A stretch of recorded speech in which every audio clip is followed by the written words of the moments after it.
Hello, welcome to my another cooking blog. আজকে আপনাদের সাথে শেয়ার করব সামুদ্রিক মাছ দিয়ে কিভাবে একটি মজাদার রেসিপি তৈরি করা যায়। দেখতেই পাচ্ছেন আমি একটু মাছগুলো আগে হলুদ লবণ দিয়ে মেখে রেখেছিলাম, তারপরে তেলের মধ্যে একটু উল্টে পাল্টে ভেজে নিয়েছি।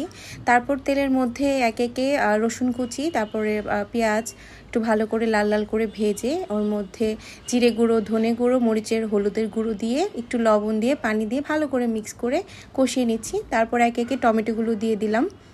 টমেটোগুলো একটু ভেজে হালকা একটু পানি দিয়ে দিব, দিয়ে নেড়ে চেড়ে একটু ঢাকনা দিয়ে দিব। ঢাকনা খুলে দেখব টমেটোগুলো সিদ্ধ হয়েছে কিনা। তারপর আবার নেড়ে চেড়ে ওর মধ্যে আমি কিছু কেটে রাখা ধনেপাতা দিয়ে দিব। ধনেপাতা দিয়ে নেড়ে চেড়ে আমি এটার মধ্যে আবার একটু পানি অ্যাড করব ঝোলের জন্য।